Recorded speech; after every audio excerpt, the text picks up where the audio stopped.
जीत मिली है, क्या कहना चाहेंगे?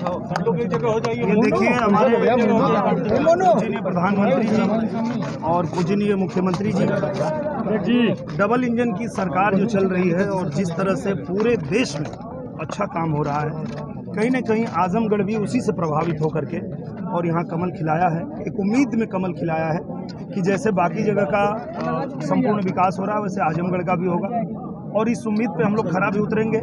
अब आजमगढ़ कमल खिला है, इसे लेकर के हम जाएंगे अपने प्रधानमंत्री जी के पास, मुख्यमंत्री जी के पास, और उनसे विशेष आग्रह करेंगे कि हम लोग के पास समय कम है और काम ज़्यादा है, तो दोनों सरकार को, केंद्र सरकार को भी और हमारे उत्तर प्रदेश सरकार को भी आजमगढ़ पे फोकस करके और विशेष रूप से आजमगढ़ के लिए कृपा करके कार्य कराना पड़ेगा, तो ही उम्मीदों पे हम लोग खरे उतर पाएंगे जो आजमगढ़ की जनता ने उम्मीद से कमल खिलाया है। चलिए,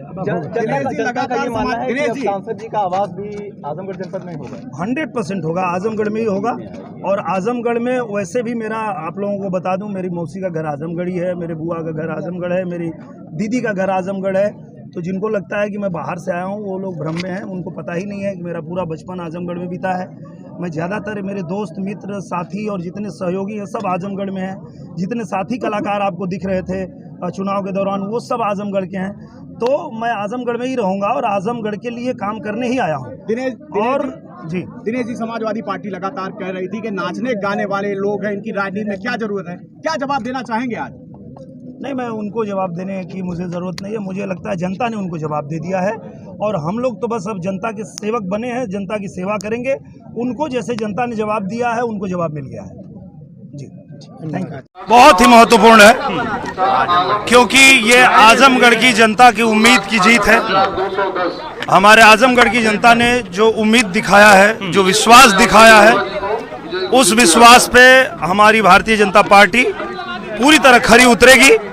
कहीं न कहीं हमारे पूजनीय प्रधानमंत्री जी और पूजनीय योगी आदित्यनाथ जी के सुशासन और अच्छे सरकार के वजह से ही जनता ने ये भरोसा दिया है और इस पे हम लोग खरे उतरेंगे, आजमगढ़ का विकास करेंगे। बड़े गढ़ को आपने ध्वस्त किया है, रामपुर और आजमगढ़ में भारतीय जनता पार्टी की जीत के बाद आपको क्या लगता है कि जीत का श्रेय कहाँ जाता है, किसको जाता है? ये पूरी तरह भारतीय जनता पार्टी की जो सरकारें हैं उनके अच्छी नीतियां और गरीब कल्याण योजनाएं जितनी है गरीबों के लिए, किसानों के लिए, मजदूरों के लिए, नौजवानों के लिए, कहीं न कहीं उसी की जीत है। उसी पे भरोसा करके आजमगढ़ ने भी कमल खिलाया है। अखिलेश यादव प्रचार करने ही नहीं आए आजमगढ़, क्या लगता है बहुत ज्यादा ओवर कॉन्फिडेंट थे या क्या वजह थी? नहीं, ओवर कॉन्फिडेंट नहीं थे।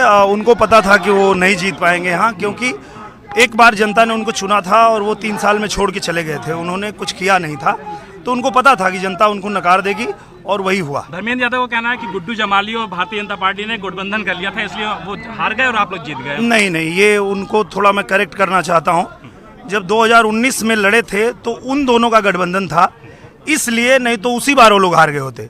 तो इस बार जब अलग अलग लड़े, बसपा अलग लड़ी, सपा अलग लड़ी, बीजेपी अलग लड़ी, तो जनता का समर्थन जो है भारी पड़ा भारतीय जनता पार्टी के साथ और कमल खिला है। आजमगढ़ के लिए क्या प्रायोरिटीज हैं आपकी, क्योंकि आजमगढ़ को आर्यमगढ़ भी बनाने की तैयारी हो रही है?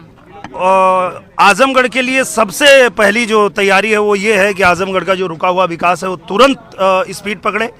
इसको जो है पूजनीय प्रधानमंत्री जी, पूजनीय हमारे महाराज जी के हाथों में सौंपेंगे और उनसे विशेष आग्रह करेंगे कि हमारे पास समय कम है, 1.5 साल ही है हमारे पास, तो आप जो है विशेष कृपा करिए आजमगढ़ पे, और आजमगढ़ पे जितनी योजनाएं यहाँ की रुकी हुई है वो सारी हम लोग लेकर आएंगे और आजमगढ़ का विकास कराएंगे। आजमगढ़ का नाम बदलेगा, आर्यमगढ़ नाम होगा?